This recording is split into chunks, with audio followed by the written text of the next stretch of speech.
Nowstalgia Pod coming at you, giving you your weekly look what's going on in pop culture. Pat Sheehan here with my co-host Dave Martin Swagger. Dave, how you doing today, man? Hey man, how's it going? We have some interesting things to discuss today. Uh, Mostly positive like usual, but yesterday, man, we're gonna get to it, but disappointed. Yeah, before we get too far, if you're watching us, you're gonna hear some takes on some rock music, which we know most of our fan base is rock oriented. I don't know if that's true actually. I feel like we get pretty good hits on most of our rock reviews though. We're gonna be talking Madlib, Twilight Zone, and then we got some movies yesterday, and we're gonna be discussing the Spider-Man movie dropping on Tuesday. But before we do, hit that subscribe button so you can listen to Dave talk about why he's disappointed this weekend, which I'm guessing has to do with the NBA. Oh God, so, not now. So, where do you want to start today, Dave? What should we talk about? Let's get into this Black Midi record. You teased it last week, dropped 2 Fridays ago. A bit of a surprise, I think, for most people, but a good surprise. Let's put it that way. Definitely a statement of intent from this new exciting group. Let's put it that way. What did you think? Yeah, man? Schlagenheim, like you said, dropped 2 Fridays ago. Band's debut album, London band. It's interesting. So they, like you said, it was a bit of a surprise, and I think the only people that really knew about them are people that probably followed KEXP on YouTube, where they dropped like a 6 or 7 song set back in January, and by that point they only had BM, Mm-hmm. which was one of the standout tracks from this album. And the rest of the songs were just untitled, and later a couple of them would be on. Actually, I'm not sure if all of them were. I can't remember it, but a lot of them ended up on the album. But this is a relatively unknown band. If you watch that video, they're very young, and they all look very young. Also, not what I expected at all to see, but this was a really interesting album that I liked a lot. It's getting a lot of positive reviews. They're very strange, and I think that's fucking awesome about them. I guess you'd have to call them experimental rock, but they really infuse a lot of different sounds. I know that you're not the biggest rock fan. You do enjoy more upbeat rock music, though. Did Black Midi tickle your fancy? Definitely, yeah. It's experimental is the perfect way to put it. I think it's really the only way to explain it. Despite the band name, it's not Black Midi music in the Japanese sense. Right. That is a cool reference. But yeah, it's just like really dense experimental rock that's also really noisy. Like that guy fucking like is trying to break his drums, it sounds like at times. Like shit's fucking wild. And I think what stands out to me, obviously being upbeat, being loud, but also being unlike anything else, I think is what stands out most. And just like the weird like progressions they do throughout some of these songs, just a lot of cool moments. Like I was really, my ears picked up right away, especially with track 2, Speedway. It's just like it's not something I expected to hear. Let's put it that way. Like you go in with the acclaim. I didn't listen to BM before, so I really didn't know what to expect, and to be pleasantly surprised by a young new rock group in 2019 is pretty exciting. So yeah, I definitely pleased me, which is definitely harder for most rock bands to do. But I mean, what stood out to you as a more seasoned contemporary rock guy? Well, yeah, you're certainly more of I guess, a critiquer of rock than probably I am. I feel like I stand a lot more for these rock bands. Well, I guess the first thing that stood out, I mean, obviously the drumming. They kick off the album with this awesome, like, they're just going buck wild in the beginning, and it really like captures your attention.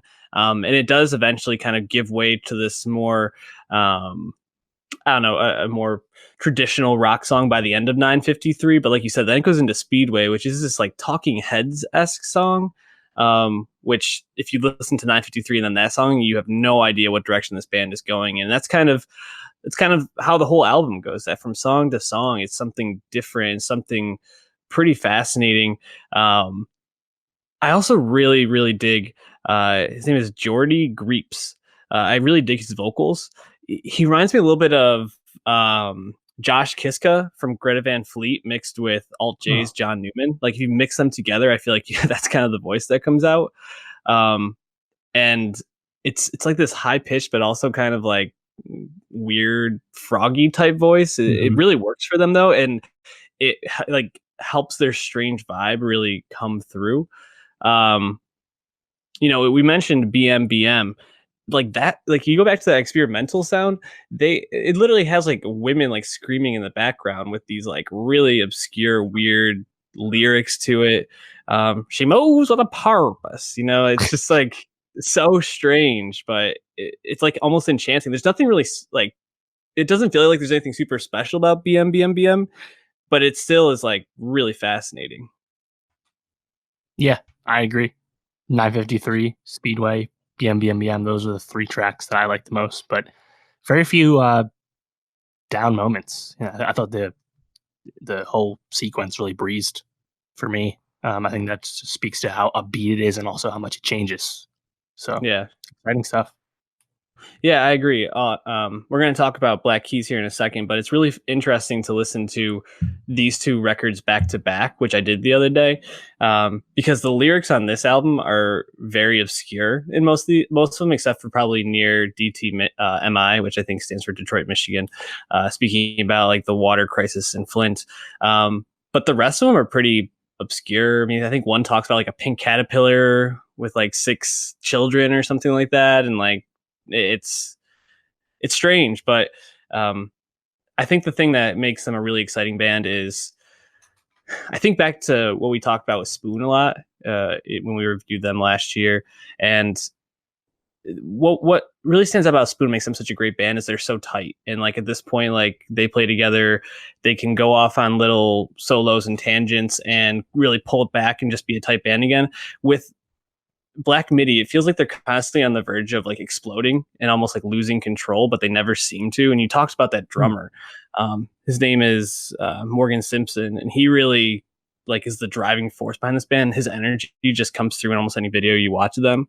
So I think if you want to be like tuned into a really exciting up and coming rock band that seems to have just like exponential potential right now, you got to get on Black Midi, and I think there'll probably be some cool moments to talk about them in the future. So really exciting stuff. We already added Speedway to our Nowstalgia Best of 2019 playlist. So definitely go check that out and give that a follow. And I already mentioned the Black Keys. The reason I thought it was interesting to compare their lyrics, because I feel like the Black Keys lyrics, for a band that is so refined, similar to Spoon, the one knock I have on them is that these Black Keys lyrics on Let's Rock, their 9th album, are pretty blah. Like there's really not much substance to them. I feel like I don't know. Did you get that vibe listening to it? Yeah, I think I have many holes in the Black Keys discography. The surprise of no one, but I've always kind of associated their music with just being very like to the point, very simple in the sense that it's really just the two of them making the music and playing. There's no like background production. There's very rarely anyone else playing any other instruments with them, Mm-hmm. especially on this album. So the fact that the lyrics also are just kind of uh, A to Z type stuff. Mm-hmm. I don't know. I feel like it fits what they go for. I mean, Yeah. do you feel like that's always been a problem for them, or has it just kind of been like steady for them? Like, did you hold up their past albums more lyrically in the past? Um. That's interesting. I do feel like they tried a little bit more things like I don't know, Magic Potion, Black Submarines. I don't know, just these albums, even like as recently as Brothers, which is probably the one most people know. Yeah. It has Tighten Up, Howlin' for You, Next Girl, which are all probably 3 of their biggest top 5 hits. I feel like there was a lot more like imagery, turn of word. That this one just came across in particular as a little bit more straightforward. But I feel like you said, they're kind of a simple band in the sense that they do thrive off just drums and guitar, but Mhm. they also, I mean, they had some flourishes in here, some like some little additions, which I think left people with a bit of a, I mean, I guess like real Black Keys fans with a bit of a clamoring for an older sound in a way, because when they came up back in, what was that, early 2000s with Quite early. The Big Come Up was their first one, but like Thick Freakness and Rubber Factory were probably the first two that caught any kind of traction. They were just like a garage band. Like they were just this group that was making pretty simple rock music that seemed kind of lo-fi and had this real bite to it. And now they're incredibly polished, like I said. And I think it leaves some of their older fans feeling a little bit like, we wish we had the old Black Keys back, as Kanye might say. Yeah, well, go ahead? Yeah, well, as they do reference a little bit the fact that they were on hiatus the past 5 years. Just I think just taking a break basically from being rockers for 10 years, understandable. But they actually kind of reference like the apparently fake stories about the friction between the two of them that had come up in the hiatus, and telling little fake anecdotes to lampoon that, which I think is kind of cool. I'm sure like the hardcore fans really can laugh and appreciate that kind of stuff. But yeah, I mean, apart from those flourishes, the chords are pretty simple, right? Like I feel like this is not like this certainly isn't Black Midi. This is kind of just like good blues rock, good garage rock, right? Yeah. But because it's existing now, it's still hard as shit, because that's just the rock landscape, right? And like as far as a comeback record, as far as a 9th album for a post-punk revival band that blew up in the early 2000s, I think it sounds pretty good.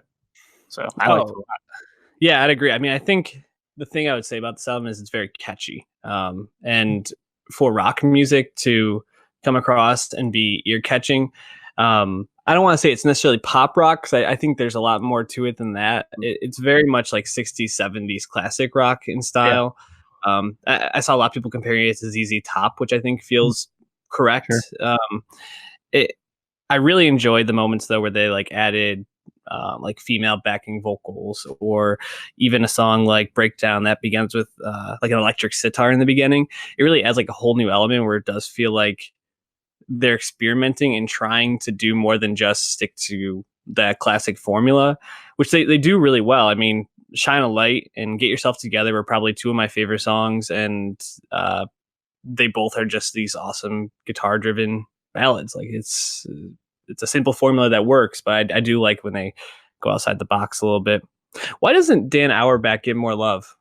I feel like he's a pretty established rock artist. He's had a decent solo career, another good showing with the Arcs, and the Black Keys obviously are, they headline a lot of tours, but I feel like he's relatively unknown still.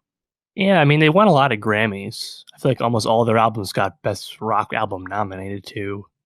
He's the one who's married to Michelle Branch, right? Yeah. Yeah, I don't know.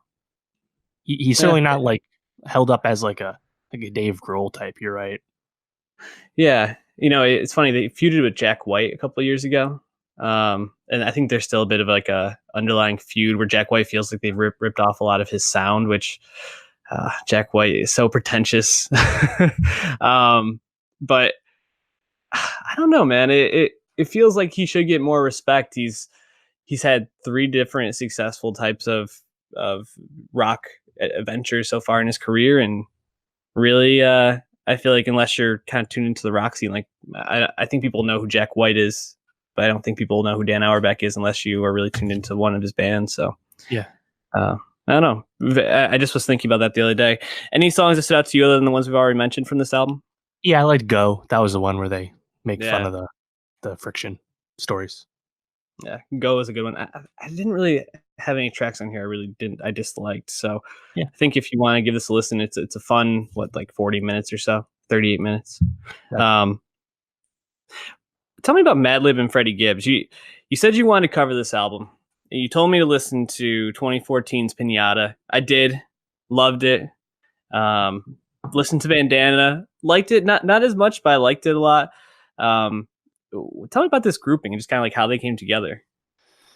Yeah, well, it's kind of interesting just because Madlib, the producer, and Freddie Gibbs, the rapper, are just the latest duo that Madlib has been a part of like a super duo, right? Like he has obviously most famously Mad Villain with MF Doom, Mad Villainy, classic album from like the early 2000s from Doom and Madlib, and then also J Lib with Jay Dilla and Liberation with Talib Kweli, and now we have Matt Gibbs. And they started out with a bunch of EPs, was really just a bunch of loose songs. A bunch of them ended up on Pinata, and then Pinata comes out, and it's kind of this landmark moment for Freddie Gibbs as a rapper. He's someone who's been independent since like '07, I want to say, and has been grinding quite a while. Has been pretty well liked as far as underground rappers go.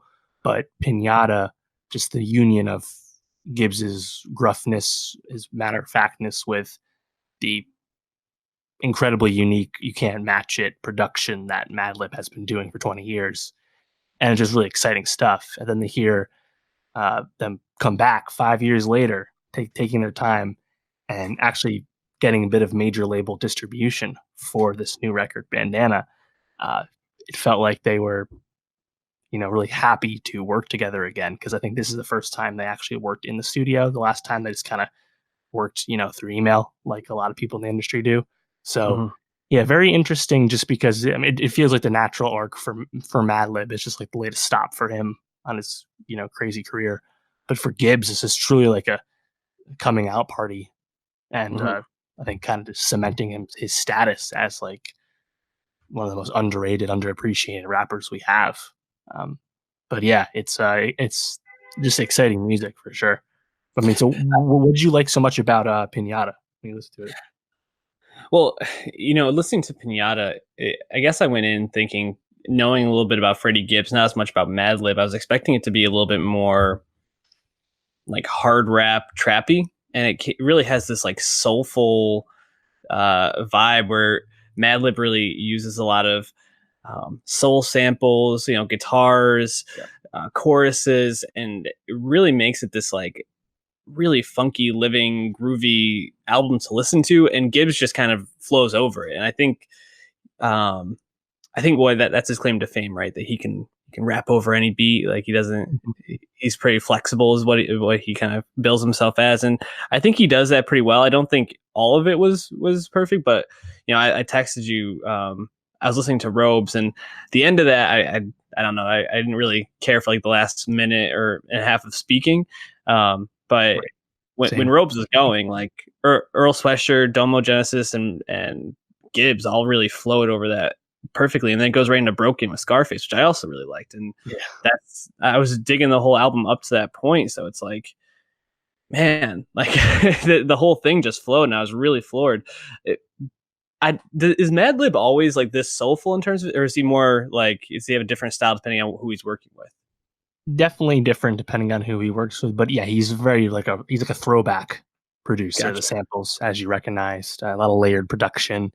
Yeah, I think it depends when you're listening to him. Like Mad Villainy, there's some, like Hall of Fame beats on that album, and they don't sound anything like what you listen to from Pinata or Bandana, that's for sure. But that just kind of speaks to Madlib. He can do so much stuff. He's kind of like a Kanye in that regard, very throwback producer, can try anything and pull off a lot of stuff.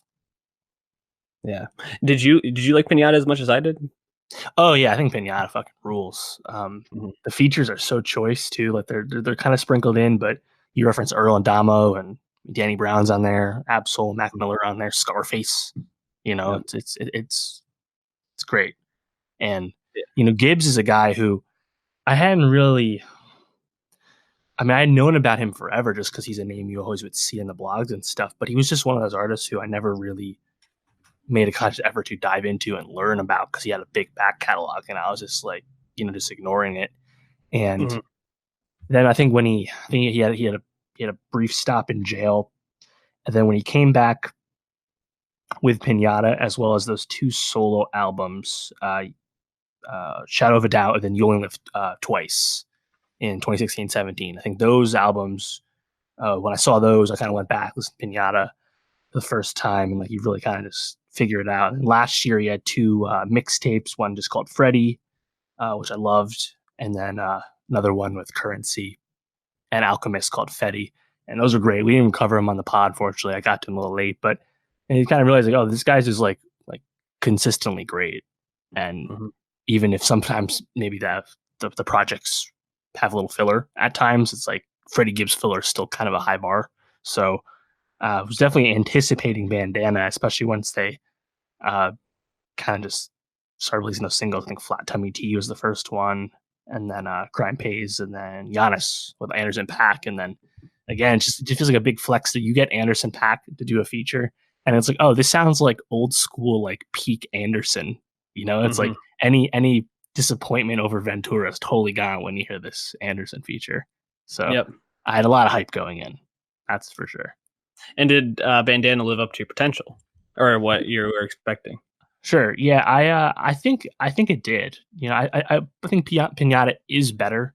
Pinata also was just felt much more fresh and out of Yeah. left field and unexpected. So they're operating in obviously different worlds.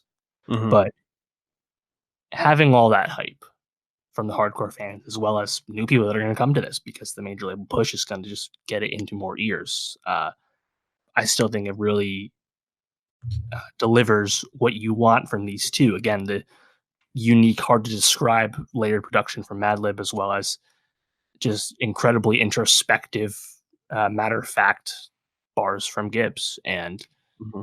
again, I think the features are still quite choice at Anderson, but even like a song that I didn't even love the features from Killer Mike or Pusha T, but still really Hmm. exciting to hear them on a song with Yeah. Gibbs. And then at the end, you have Yasin Bey and Black Thought, obviously Mos Def and Black Thought. That's again just kind of exciting voices to hear. So I liked it a lot. Yeah, I thought Black Thought's feature was probably my favorite on all this. I felt like he really kind of got the vibe of the album a little bit more than something like Palm Olive, where like Killer Mike and Pusha T seemed, Yeah. I think, a bit out of place. Anderson .Paak is like such a fucking chameleon, and I think this is, Madlib and him could make an album together seamlessly, and it would Ooh, sound great. man. Yeah, well, I love that team up, but yeah, I just I really like this album. Like if I was ranking them or like giving them scores, it would be like Pinata something like a 85 and like Bandana's like an 82. Like they're close for me. It's not like they're far off, but I do agree that it's not as fresh. And I didn't really hear them trying a lot of a lot of different things on here than they did on Pinata, which I think you knock them a little bit for, but still, this is high quality shit. Like Yeah. if you appreciate rap music or even just like music in general, like you gotta be checking this out because it's really really good. And the production, Madlib, I'm surprised I wasn't more aware of him. He's so good. Like his beats are crazy. Yeah, man. It's I don't want to spin wheels, but it's just it's top tier stuff. And Mhm. I don't think it's my favorite rap album of the year, but it's certainly one of the best. It's Yeah, kind of hard to argue against that. absolutely. What song stood out to you most? Uh, I like Giannis a lot, and I like that even without the Andy feature. I like Crime Pays, I like Education. I liked Goddamn a lot. I like the Hmm. kind of political-ish lyrics, diving into Yeah. that word a little bit on that one. Yeah, uh, I like most of the songs, put it that way. Yeah, I agree. Goddamn and Crime Pays. I also really like Cataracts, which comes near the end of the album. Thought that was a pretty good track. I already added Crime Pays to our Nostalgia Best of 2019. Again, give that a follow and listen on Spotify. So that wraps up for music this week, and time to talk some TV, which we've been a little slow to get to. A month late. We yeah, we talked about the first two episodes when they first dropped back in April. April. Yeah. Wow. And we were like, we'll talk about the Twilight Zone as it comes about. Well, as the episodes come out and we think they're worth talking about, it's going to be a show everybody's going to want to see. And I don't think I've seen anybody else really talking about this show. And I think that that's probably where the majority of the conversation will gravitate towards. But because I feel like this could be an overly negative review, I wanted to start with, what were some things you liked about the Twilight Zone?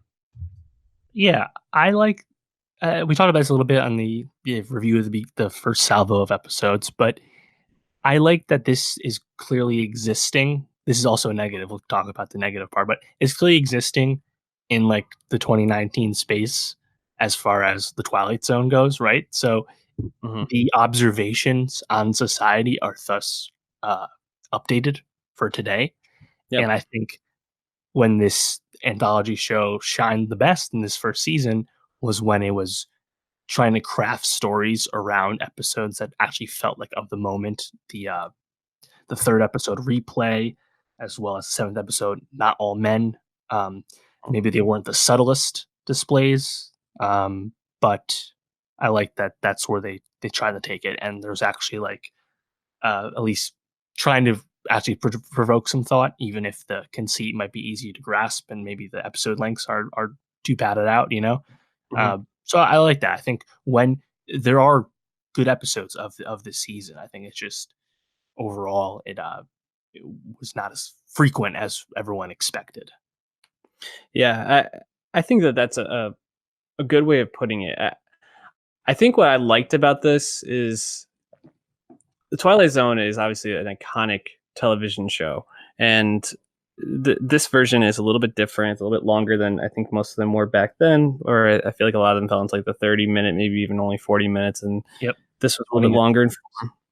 longer. Um, but it did try to add a fresh take onto a lot of these things, and I feel like where the show was most successful for me and most engaging for me is when it kind of leaned into the weirdness. And um you mentioned how an episode like Not All Men, which is a pretty interesting critique on societal issues and real things people deal with. I think I liked more something like the Traveler with Stephen Yun, Right. um, for just how strange it was and how it didn't really try to explain anything, and it was just was like this mind fuck the Mhm. whole time. And I think when they did that, it did pretty well. There was like six degrees of freedom, the episode with a bunch of really famous people, but like Jessica Williams was in that one.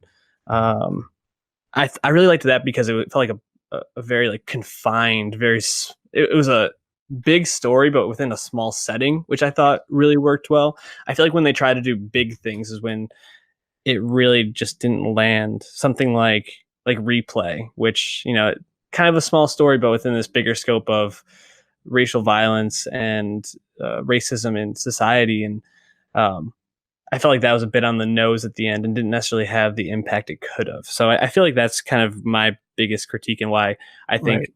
there were some really good episodes and some that just felt totally flat.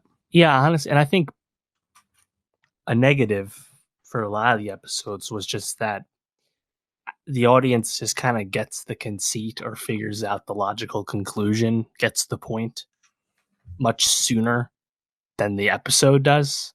And thus Hmm. you're kind of just twiddling your thumbs waiting for the resolution to happen that you already know. And that's kind Yeah. of why A Traveler is such a great episode because, like you said, there really isn't anything to figure out. It's just some weird shit. And Steven Hmm. Yeun's awesome. And you just get to Yeah. sit there and watch it. You know, Yep. you're not trying to figure anything out. Well, you are, but it doesn't actually matter, you know? Right. So, like we talked about this, but the first episode, the comedian kind of just repeats itself for like Mhm. a middle, like 10, 15 minutes almost. And like, we already get it. Like we already got the premise and we understood where this was going. Let's get to that, where it was actually going, you know? Mhm. Um, and there's other episodes like The Wonderkind with John Yep. Cho and Jacob Tremblay, which definitely has shades of the Waldo moment from Yep. Black Mirror, obviously, but it's just something that's like so absurd and outlandish that even if you are willing to accept it, it basically is going exactly where it was always going to go. Like there's really no shock in it. I think Yep. a lot of times when you do finally get to that resolution, you don't really feel anything or like Mhm. there's no aha moment because like a lot of those twists, if they're even worth the twist, like you got it already, you know? Yeah. Like Not All Men. Like I like the swing, but obviously it's not subtle and like it just kind of resolves itself. There's nothing really to take away. So Yeah. You know, as you're saying that, it's kind of funny because we started off saying how this was longer than the original Twilight Zone episodes, and it feels like they almost could have benefited from these being shorter. Yeah. And I know that they're in a bit of or this genre, I guess, becoming more and more crowded. Black Mirror obviously is at the top of that, but Philip K. Dick's Electric Dreams on Amazon got some attention earlier in the year. Similar type of concept. It was last year. Jeez. Yeah. 2018. So they're obviously trying to go up against competition and make a similar product, but I feel like if they leaned into the half hour, 25-minute episodes, that could actually really benefit them because, like we talk about with almost anything nowadays, less can be more. What did you think of Jordan Peele's usage through this? He was kind of the big, or at least the spokesman. He's in the narrator role for a lot of it, and then he really only gets shine in that last episode, or more to do in that last episode, I guess. Yeah, I liked how they used him in Blurry Man the last episode. Really cool, just a meta episode, Twilight Zone episode about people making the Twilight Zone. That was cool. That was well done. But yeah, overall, it is interesting because he was marketed as the creative mastermind, and yet he was obviously just the EP and narrator, Rod Sterling role. But obviously he didn't want to direct or really do any of the writing. He could have done that. It's not like they turned him away. He just didn't want to do it. But he kind of just was his genius, as it were, following Get Out and Us. You just kind of wish he was more present in the show. It just kind of feels like him and Monkey Paw just kind of co-signed this, and he has a small stake in it. Yeah. You wish creatively he had more of an influence. That's for sure. Yeah, that's how I felt too. Also, being on CBS All Access obviously hurt this as well. Not a lot of people, I can imagine, are subscribing, and if they were, probably like you and I, were subscribing just for the series. Yeah, CBS All Access is very interesting. We haven't talked about any other shows on it. There's only a handful of new ones, really. But so far, I mean, their big shows are Star Trek Discovery. They're getting a second Picard show, The Good Fight, and now this Twilight Zone. Those are three shows that all have existing fandoms and an existing audience. And I guess that so far has been their plan, is to target existing audiences and hope they'll pay to access your new thing. But yeah, I think maybe too, if the episodes were stronger, because remember, I think Comedian was free on YouTube. They put out 2 of them right away. Maybe if they were stronger episodes and they caught more of a buzz or deserve more critical adoration, it keeps going. But I mean, you'll notice none of the critics really checked back in on the show. They did their initial reviews after the first batch they get, which I believe is the first 4, and very few sites revisited that. And I think that was both because the show didn't really feel special at the end of the day, and also because they probably didn't get enough traffic to make it worthwhile. So it was renewed for season 2 though, quite quickly. So I'll certainly give it another chance, especially if the buzz is strong. But yeah, it just kind of feels like something that came and went. I think coming out in April didn't help, considering Thrones was on the time. So it was not. And then even Black Mirror being on the horizon doesn't help. I mean, Black Mirror is influenced from the original Twilight Zone, obviously, and now we have this new Twilight Zone existing in a post Black Mirror world. You gotta stand out, and ultimately the show just didn't really feel special enough in the wealth of content you have to choose from. Yeah, which is really too bad because they had a lot of talent. I mean, just that last episode alone, talk about Seth Rogen, Zazie Beetz, and Jordan Peele all in it. Yep. I mean, Jessica Williams, Barinholtz, and I mean that Not All Men episode had a lot of really famous people in it. Rhea Adam Scott, Stephen Young, Greg Kinnear. There's a lot of great actors on the show for sure. I thought Greg that episode with Stephen Young, the Traveler, I thought was just so good. That's the one that highlights for me. Greg Kinnear I thought was so good in that role, just playing that doofy local chief. So good. Chief, So that definitely some good to take away, but mostly just disappointing. One of the few shows this year I feel like we've really been kind of let down by, I guess, other than Thrones, which, I mean, take that or leave that as a disappointment if you want. It's still amazing television, but can't say the same for Twilight Zone. No. Moving on to movies. Yesterday, a movie that was supposed to come out last October 2018 got pushed back to June release. Danny Boyle at the helm. You'll know him from Trainspotting 2, Slumdog Millionaire, 28 Days Later, 127 Hours. You almost did Bond 25. Almost. Who's doing that now? I forgot. Cary Fukunaga. Yeah, that's right. It's been a rough shoot so far from what we know. what it sounds like. Anyways, also, this was written by Richard Curtis, who has been a romantic comedy writer, probably most famously for Notting Hill, among others. Sitting at a paltry 60% on Rotten Tomatoes, and it only grossed 24 million worldwide box office, which, I mean, I guess for the box office this summer, that's, could have been worse. I mean, so here's the thing with the box office real quick. 17 million domestic for a cheap movie is actually not that bad in this marketplace. That's much more than Late Night or Booksmart made in their first weekends. Pretty crazy. And those are better movies, So I think honestly it's a bit of a win for was it Paramount? Whoever put it out. Just because the cinema score was strong, this probably will have decent legs, and it was only like a $26 million budget. So this movie actually will probably be a decent win for the studio, but unfortunately, it's not actually that earned.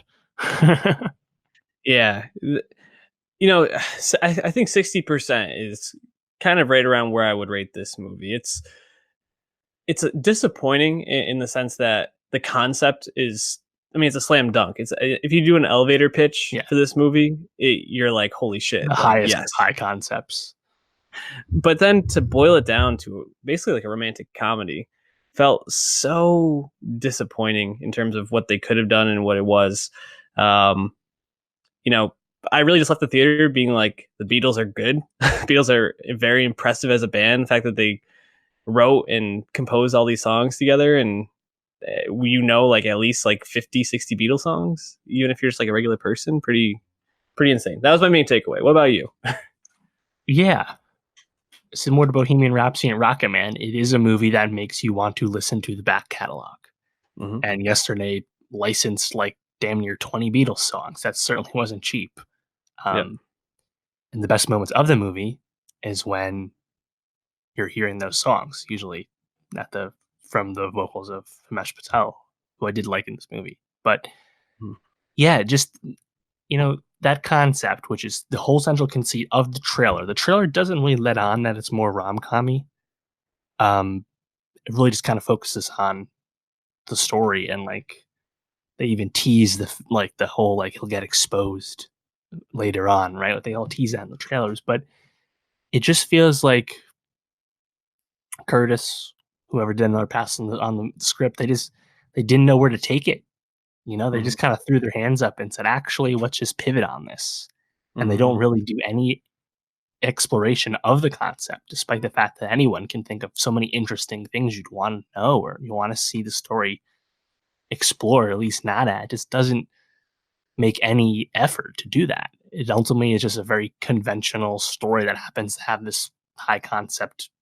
What if people forgot what the Beatles thing pasted on top? So yeah, I was just disappointed in the structure of the movie because like it's not bad at all. I think the movie's fine, but it's just really disappointing because you can just very easily think of a better path for the plot. So right, yeah, the story could have very easily been exploring the impact the Beatles have on society currently, how things would have changed if they hadn't existed or people couldn't remember their music. And what it became was a vehicle to express despair by being wrapped up in a system of greed, and to look at what it means to not be truthful. And it's highlighted by a meeting that Jack, played by Himesh Patel, has with John Lennon, who lives in this universe, which I Never got felt killed. was That is interesting. They don't go there though. right. Exactly. There's no examination of what it means that he didn't live. They just basically talk about, they use him as a vehicle for Himesh, for Jack to realize, oh, I need to be truthful and I need to go after Lily James, Ellie. Yes. Very, just so much potential in all these moments that they just didn't want to explore, because I think it probably felt too overwhelming to the story that they decided to tell. Right. And I mean, you mentioned it. Like, what if the Beatles were received differently? They tease this twice. When he sings Yesterday, and like that's when Jack learns what's going on, and they're all like, they're impressed. But then he's like, "This is one of the greatest songs ever." No, I mean, that was good, mate, but it wasn't. It's not Coldplay. It's not Fix You. It's not Fix You. And then it happens again when he's playing Let It Be for his parents, and like they just keep interrupting him and aren't giving him a chance. And I was like, that would have been cool. Like, what if we took it that way? But no, like he puts out all the Beatles songs, mainly Paul songs, in a scattershot order, of course.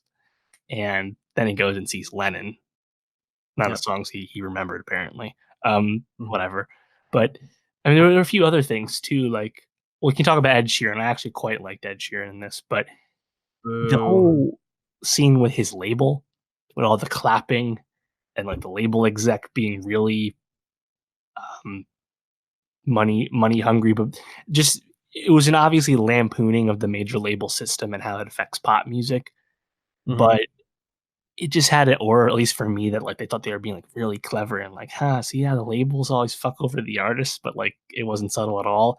And that was extended by Kate McKinnon's character as his agent or label representative, who is just like openly talking about how greedy and power hungry she is and how she'll take control of his masters and make most of the money. Like, it just felt like it was almost from a different movie.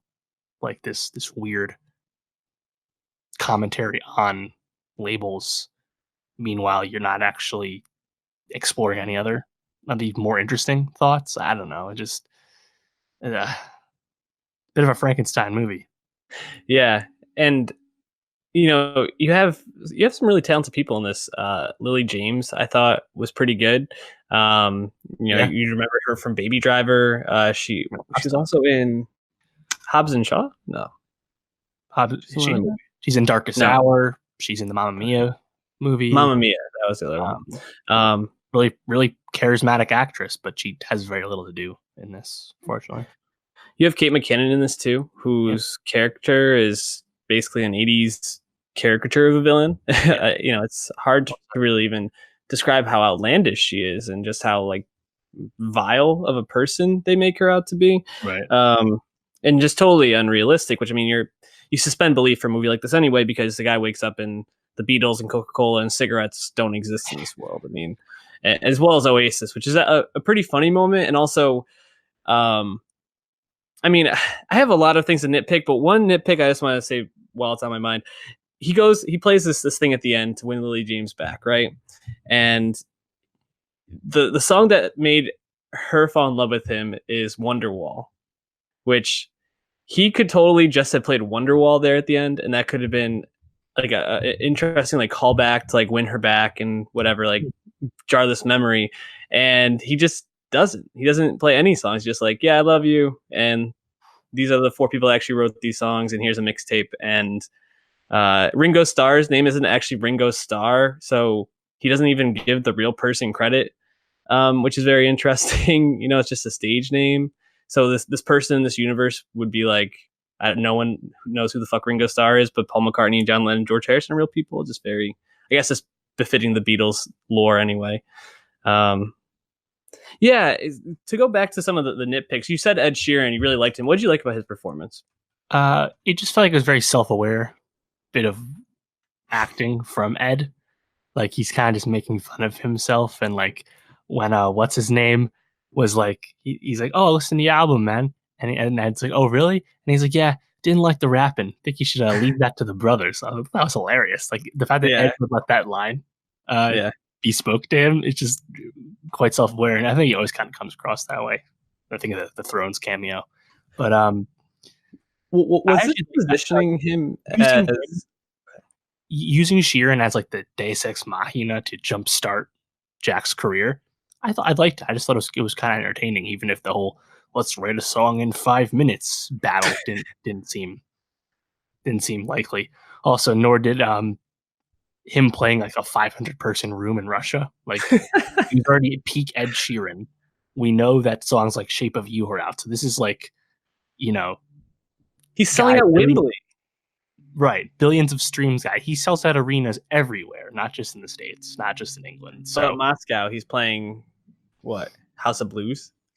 yeah, House of Blues Moscow, man. No fucking way. Oh man, and I mean, there's a lot with Ed Sheeran. I didn't particularly like his performance. I also felt like this in some way is saying he's like the Beatles of today, which I Yeah, don't know. that's That's a the bit I of don't a know about that part. But like I yeah, like when his dad is like, "Hey, you kind of look like Ed Sheeran." He's like, "I am." yeah, Like it's just kind of funny stuff. But yeah. yeah, Dave, if you were Ed Sheeran and you sold out Wembley Stadium and all your fans, similar to Jackson, Maine in A Star Is Born, all your fans are there to see you, and then you're like, oh, and here's this other person that's going to come out and do some songs for you. How do you think they'd react to that? I guess if it's this guy in this world, maybe well. hey guys, the noise ordinance. We can't change it, so I'm gonna take 15 minutes away from you guys and give it to this dude. Yeah. I mean, I guess if you're saying this guy is the Beatles of that universe, that's kind of cool. But Yeah. man, just this is such a strange move. Well, we kind of mentioned like how the songs be received if they came out today, and like they, as you said, they don't have any interest in going there. But it is kind of weird that that kind of music propelled him to superstardom, enigmatic cult of personality. Like Hmm, it just felt like we kind of skipped a bunch of steps yeah, because we are expected to believe this is happening today. So I think if you're a music fan, you get disappointed over that, and if you're just like a movie fan, you just kind of are disappointed in the simplicity and the fact that they just ran away from the concept at the end of the day. Like I was really bummed when the people that are kind of haunting him in the background and like noticing the Beatles songs, they're just happy that Jack is sharing the songs because they actually aren't musical people, so they couldn't have done it. And I was yeah. like it just felt like a surrender. It's like, Mhm. oh no, not a big deal, and kind of like a weird fake out. And I mean, I'm not a screenwriter. I'm not saying I know how to make this movie better, but it just felt like at every possible chance to take it in a more interesting direction, they went down the middle instead. Yeah. Although I was disappointed by them not confronting him and actually just being happy about what happened. But Exactly. it did have the best line for me, which is when they asked him why he named it "Hey Dude." They're like, "Hey Dude, really?" And he's like, "Stupid Ed Sheeran made me do it." I really thought that was funny. And I guess yeah, good on Ed that he allowed that. I didn't particularly love Ed Sheeran in this, but that's neither here nor there really at this Mm. point. Lily Actually, James. the thing about the "Hey Dude" moment, what real quick is like that's another little moment. It's like, we would tweak these songs for today. Hey Jude, nah, hey dude. Right. Like there's a little twist of like how the label would be involved, how the music industry would think today about that music. But it's easy Mhm. to taste. They just ignore it. Um, but yeah, I mean, what do you think of Lily James? Because she's always been a performer I've enjoyed. But did you like her in this movie? Given that she's just kind of there to fall in love with Jack and wait for Jack to realize the same. Yeah, I did like her a lot. I thought every time she was on screen, I found her very entertaining. I thought she was better than Himesh Patel, who um, kind of had to have this wide-eyed like exasperation the whole time, which I think handcuffed him a little bit. He never really got to like just be that star. He was always kind of like, I can't believe this is happening to me type thing. Um, but with Lily James, I guess like my question is why couldn't she go to LA with him? Because she has to teach these little kids in school, even though she told him don't become a teacher. Like she obviously doesn't think it's that great of a profession compared to music, so why not just go with Interesting. him? And I felt like that was just such a stereotypical rom com trope, and again another thing where they could have made it a lot more interesting if he told her about that he's remembering these songs that he didn't write, and then she had a conflict of wanting to be with him because of that, but instead it's like, oh no, I can't leave my life here and teaching these fourth graders, and you're just a big shot LA person, and you have to make a decision, either give up all your fame for me or Right. we can't be together. It's like, this feels very tropey and very just Yeah. stereotypical. Once that whole Liverpool moment happens after he's doing the Mhm. Strawberry Fields thing, it's just like, oh, here we go. Now I get the movie. Mhm. You know, I mean, So much potential. yeah, like Danny Boyle too. It's like he's like one of the great directors still working. Like he has a great CV, and I'm not even the biggest Slumdog Millionaire fan, but I mean, this just feels like such a step down. You know, Mhm. um, I'd really be curious to see how like this. I think this is a script that maybe went around a little bit, if I remember right. But I'd be curious to see where other drafts took it. Just because again, the concept is really so dynamite. You know, Yeah. That probably make a cool Twilight Zone episode. no, nice. Maybe someday they will. Before we go, I wanted to ask you, because I don't know if we've ever talked about on the podcast. Where are you at with the Beatles? Are you a fan? Yeah, I know all the Beatles hits. I like the Beatles, good Beatles songs. I haven't really dove in on like Sergeant Pepper's or the White Album or anything like that. But yeah, I know, like the 30 songs everyone knows, like all those songs. You know, Do you have a favorite Beatles song or album? uh, don't have a favorite album, favorite song. Good one, good question. Really like Come Together, really like Yeah. Help. Uh, Mm, early stuff. and then like like Hey Jude, obviously is Yeah. fantastic. You Yeah. know, Hey Jude, not undeniable. That and like Yesterday are just like two yeah. of the best songs ever written. I really stand for like that early to middles Beatles, like Revolver and Rubber Soul. Probably In My Life is my favorite Beatles Mm.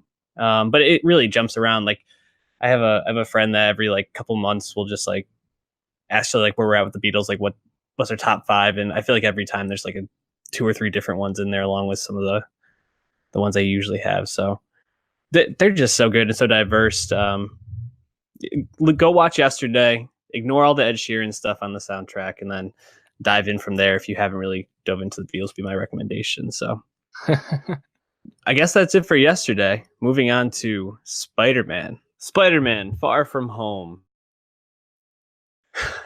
coming what, less than 3 months after Avengers Endgame. Yep. 2 months Ha- in a week. Give me a temperature check on where you were at in terms of needing another Marvel movie in your life at this point. Yeah, man. That's the thing. Like I was not excited for this at all. And that was despite the fact that I really enjoy Tom Holland as Peter Parker, as Spider-Man. He's clearly the best of the Mhm. Spider-Mans we've had. And they've done a lot of, I think, good things with building up him and Infinity War and Endgame and his relationship with Tony Stark, which obviously comes back in this movie quite a lot. So I thought they've done a great job with him ever since they introduced him in Civil War. But just having another Marvel film so soon after Endgame that just can't feel nearly as important or essential as Endgame rightfully did. Mhm.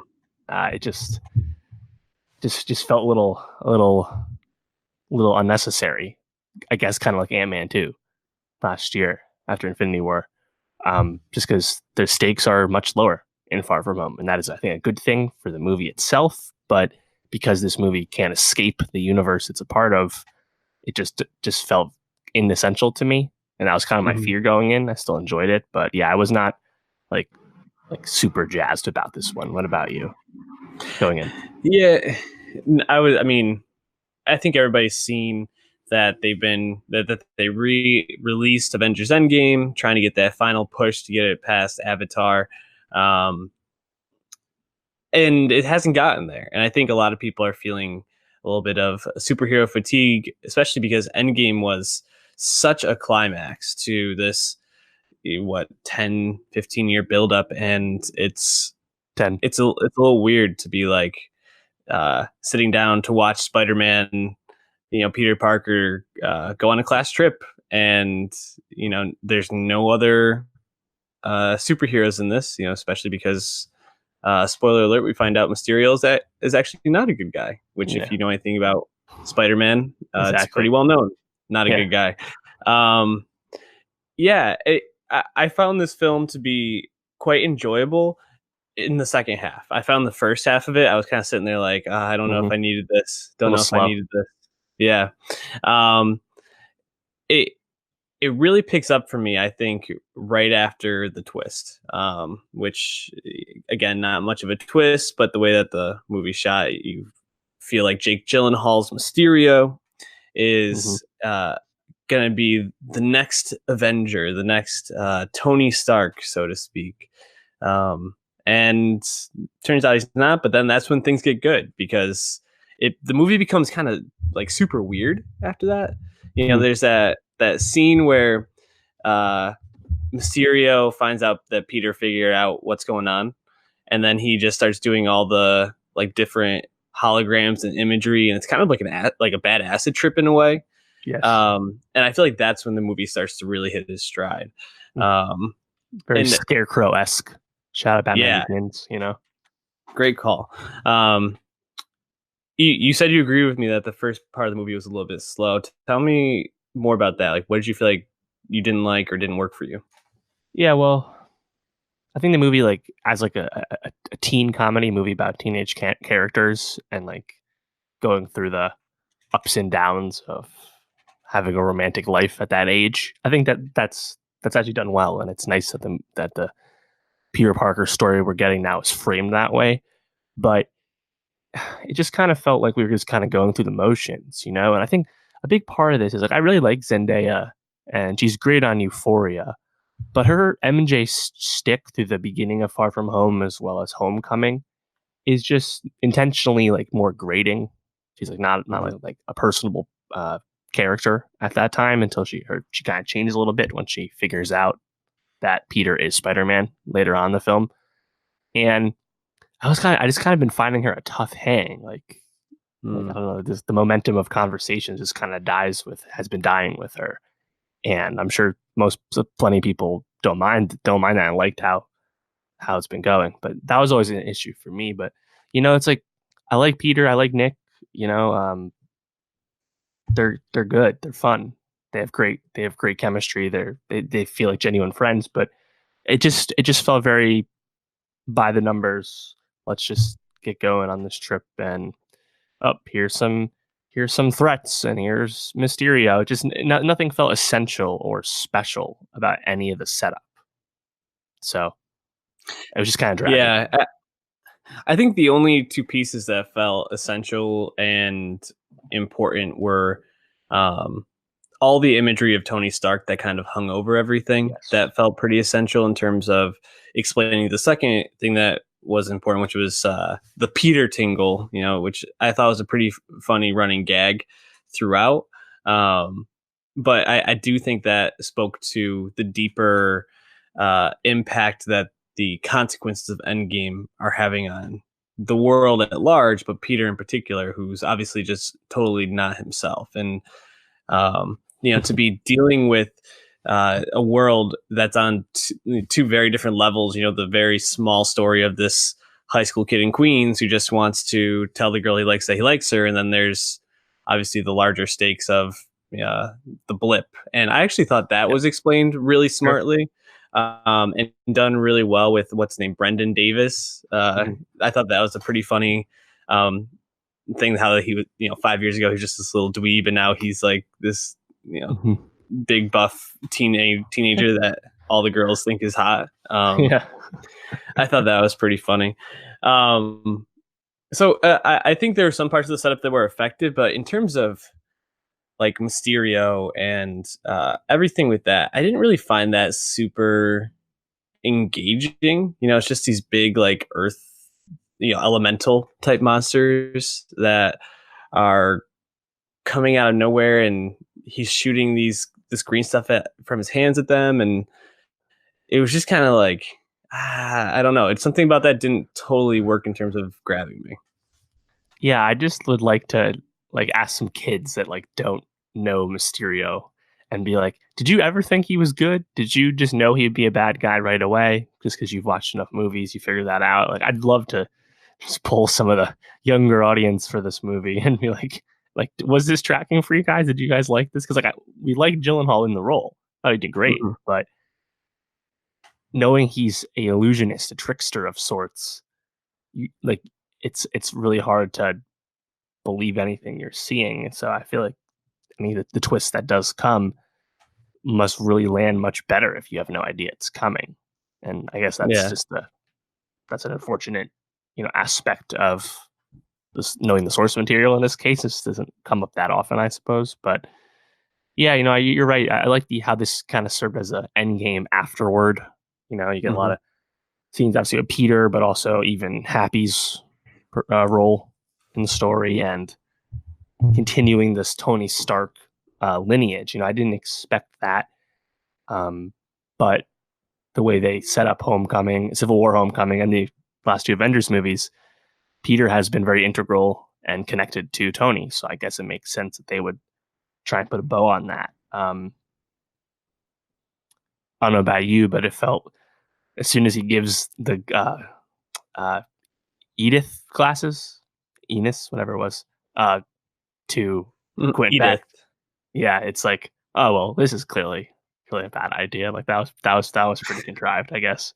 Yeah. But yeah, it's just it takes a while to get going. I definitely like the end much more. Mm-hmm. Yeah, the Edith glasses I thought were in one part very funny because one, the name, even dead, I'm the hero, felt very Tony Stark in a lot of ways, and I liked that. But also I felt was just like, oh, this is obviously this, I don't know, almost like a MacGuffin in a way. It kind of like helps push the plot along, and it doesn't really have much more than, it's gonna serve this purpose of, obviously Mysterio's gonna get a hold of this at some point, and what's he gonna do with it? I thought I liked a lot of the like traveling stuff and like seeing Venice and Prague and London.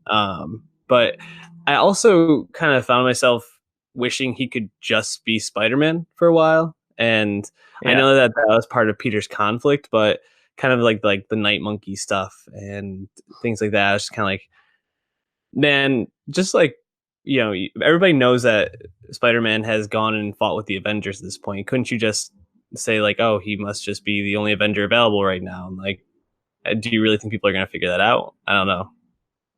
It felt like a bit of a weird question or reason to not be Spider-Man. I was gotta say, the planning of their trip didn't make much sense to me. You're in Venice like a day. Like that was before shit was getting changed. Like they're in Venice one day, you fly to Venice and you leave the next day. What? Less than a full day in one foreign city? That doesn't make any sense. Yeah, no, I agree. Although I do have to say, JB Smoove I thought was hilarious in this movie, and Martin Starr, got to play a bit more of like a goofier role for him, which is nice. So I think we both liked the second half of the movie more. How did you feel about the interaction between Peter and Quentin Beck when Peter gives him the Edith glasses, and then the reveal that Mysterio is actually a bad guy? Yeah, right. Well, kind of similar to Vulture in Homecoming. Quinn, once you understand, he actually kind of comes across as a more grounded villain with a discernible motivation. And I kind of like the connection that him and his cronies were all ex-Stark employees that felt discredited or shafted by Tony in some way, which is totally believable given everything we know about Tony's personality and behavior and whatnot. So I thought that was, again, just a smart construction, the same way Vulture was just someone who his financial well-being was impacted by the invasion in Avengers 1. It's just kind of, I think it's a strong underlying will to just continue to enrich the world and just flesh out things that make plenty of sense once you actually think about them. But yeah, once that plan came into focus, and you actually saw them testing the hologram illusion tech or whatever, and seeing that in action, you're like, oh, this is pretty cool. And once he had the glasses as well, he did actually feel like quite a strong threat. So it was just, Yeah. I think it was more fun once we kind of just focused on the real meat of the conflict. Especially by that point, we also have MJ getting in on the plan, Hmm. and just felt like everyone kind of progressed a little bit as a character by this point. So, and even having like the detour to the Netherlands, I thought was pretty amusing. And Yeah. then of course, you get the building the suit ACDC Hmm. bit, which is kind of a classic thing in Iron Man movies. So I think Yeah. honestly, your people's temperature with this will ultimately be like, are you okay with it being less traditional Spider-Man than perhaps someone would want? As you said, he's not really being Spider-Man in a certain sense. He's literally not even in Queens the whole movie. Hmm.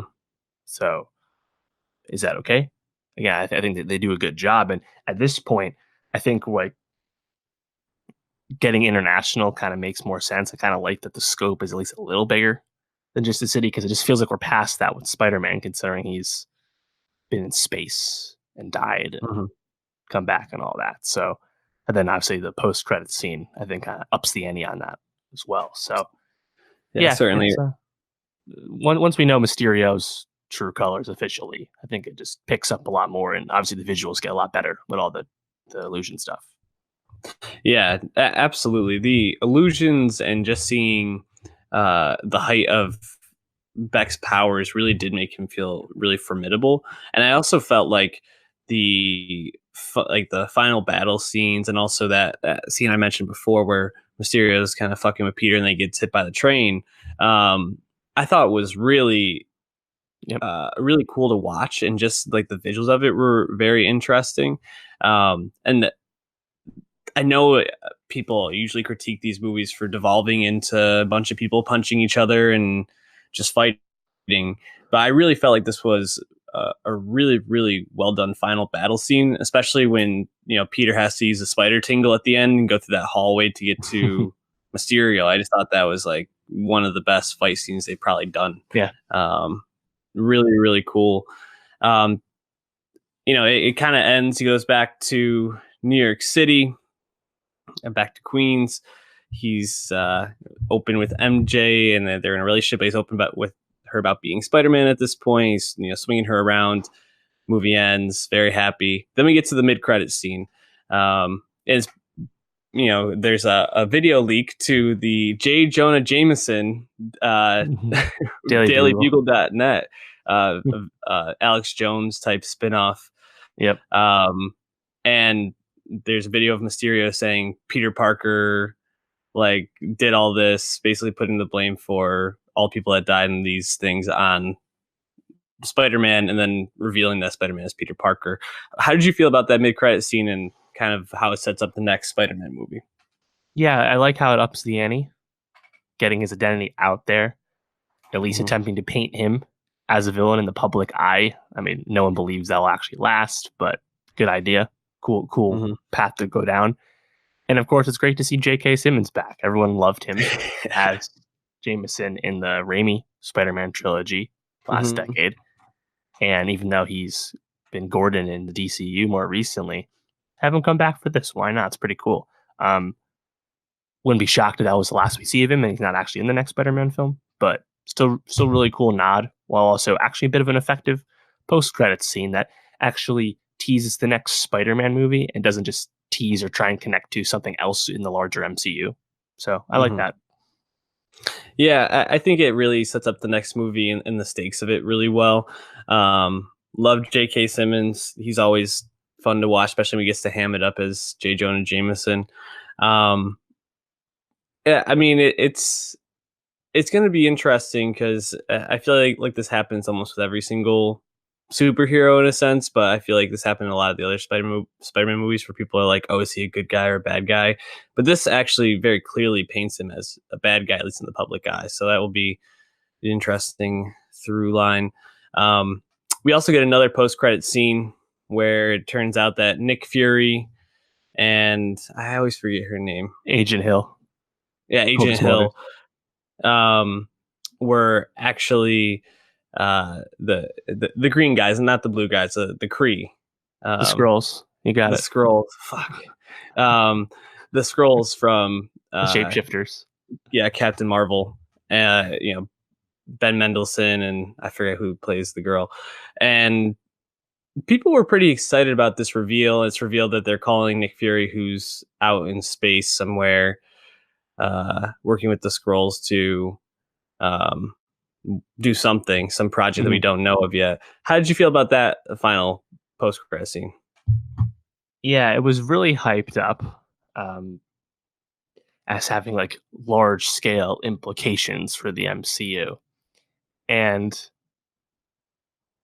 it has to be that what they were talking about, because the J. Jonah Jameson stuff's very small, just integral to Spider-Man. Like we can slow on that. But yeah, like we already know the Skrulls were good, well-intentioned people from Captain Marvel. A twist that's very effective in Captain Marvel. The fact that they're still present in the story, Nick Fury's with them, like cool. Like that's fine. Like they're in space, they'll come back in the fold for Captain Marvel 2 or Guardians 3 or the Eternals, whatever, right? Yeah. I mean that's cool, but this doesn't really tell you anything. So I didn't quite understand why everyone was so excited, because it's not teasing Secret Wars. Yes, the Skrulls were being actual people we knew on Earth, but they're good guys. So we're not getting, Secret Invasion. We're not getting that. Yeah. So I didn't quite understand why everyone was super excited. I mean, it's just another cool thing to think about for a thread we, at the earliest, might get picked up a year from now in Eternals at the end of next year. So it was fine, but I don't get it. I think what is exciting more than anything is it confirms the speculation everybody's had, and that we all knew with the Eternals coming along, is that this is going to be a story that's going to move intergalactically. And I think that's, I mean, we talked about it in our MCU Phase 4 expectations, which you can go back and watch that on our YouTube channel. It's the right move. I mean, they got to make the story a little bigger. They got to take it to other places outside of Earth. And knowing Nick Fury's working on that, there's no doubt that he's going to pull the team back together to do that. So that's exciting to have that confirmation. I didn't find it exciting beyond, much more exciting beyond the fact that it's always nice to see Ben Mendelsohn, especially in this role. He gets to be a little funnier, a little more charming rather than menacing. So that's nice, and I did find him funny in this small scene. Overall, it seems like we liked Spider-Man, but maybe didn't love it, is the sense that I'm getting from you over there. Yeah, it doesn't feel as essential as other MCU entries, and it, as a film, doesn't stand out for unique traits or filmmaking ideas the way like Ragnarok or Black Panther do. So it's ultimately not that special, but still another solid, fun entry, especially if this is one of the characters you really hone in on. So that's kind of where I'm at with it. It's interesting. We always expected this to be a new trilogy, considering how warmly received Tom Holland is, and his original MCU contract, which again, remember, it's loaned from Sony. Sony still controls the film rights. They're just working with Marvel Studios for this, was 6 films. So that means he has 1 movie left. We assume that would be Spider-Man 3 with no team up movie on the immediate horizon. We don't actually have a date for that. We don't actually have the movie confirmed. They just did a quick 2-year turnaround for Far From Home. So maybe we get this in 2021. They have dates in February, May, and November of that year right now. DC's The Batman comes out in June. So maybe May is, I think May's probably still enough time. So maybe that's the window, May 2021. We'll see.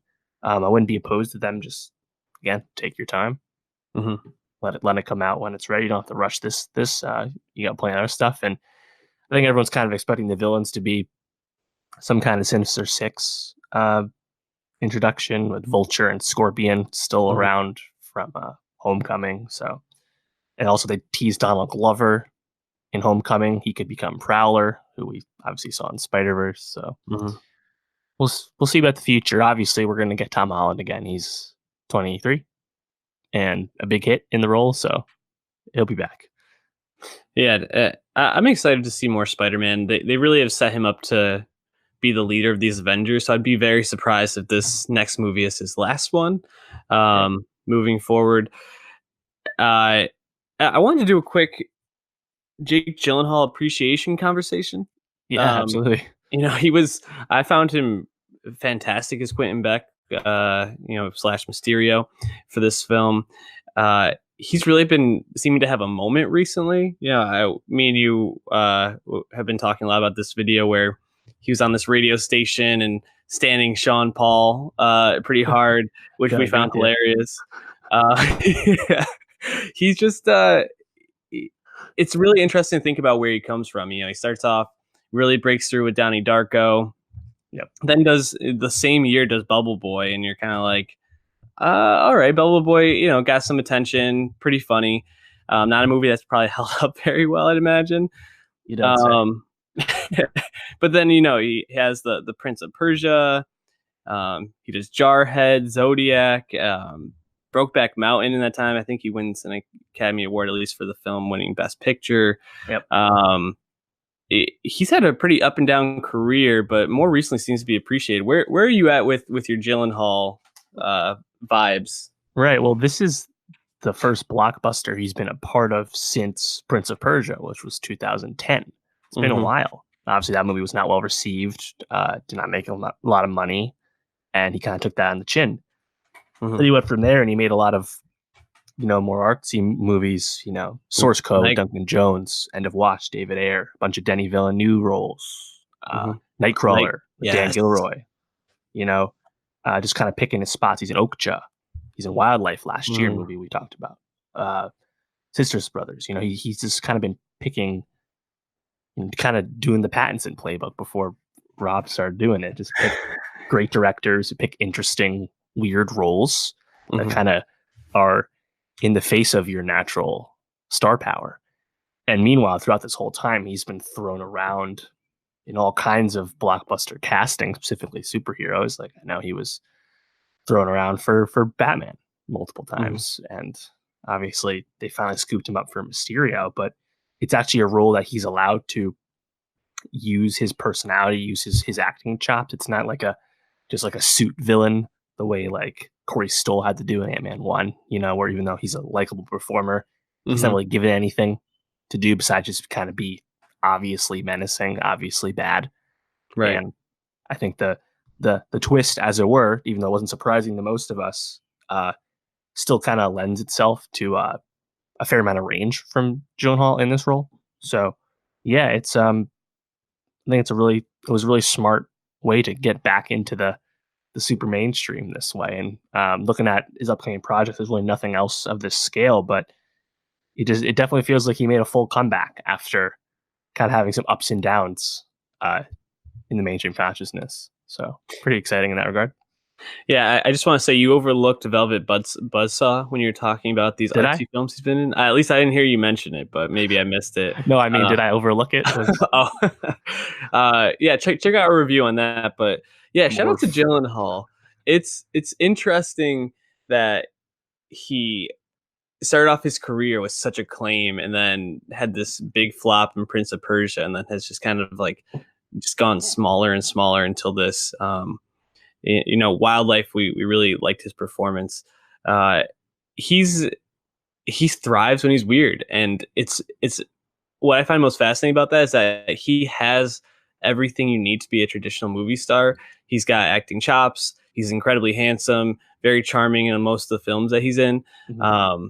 But I think where he thrives is just in these roles where he gets to be a huge weirdo, because I think that's just who he is. If you watch pretty much any like media he does, I feel like there's always something weird that comes out of it. So I really appreciate Gyllenhaal, especially in this part of his career. He's making some really smart choices, and I think it's also good that he kind of did a one-off thing where he's not going to be an ongoing villain. Just kind of comes in, does his thing, gets back out. So shout out to Gyllenhaal.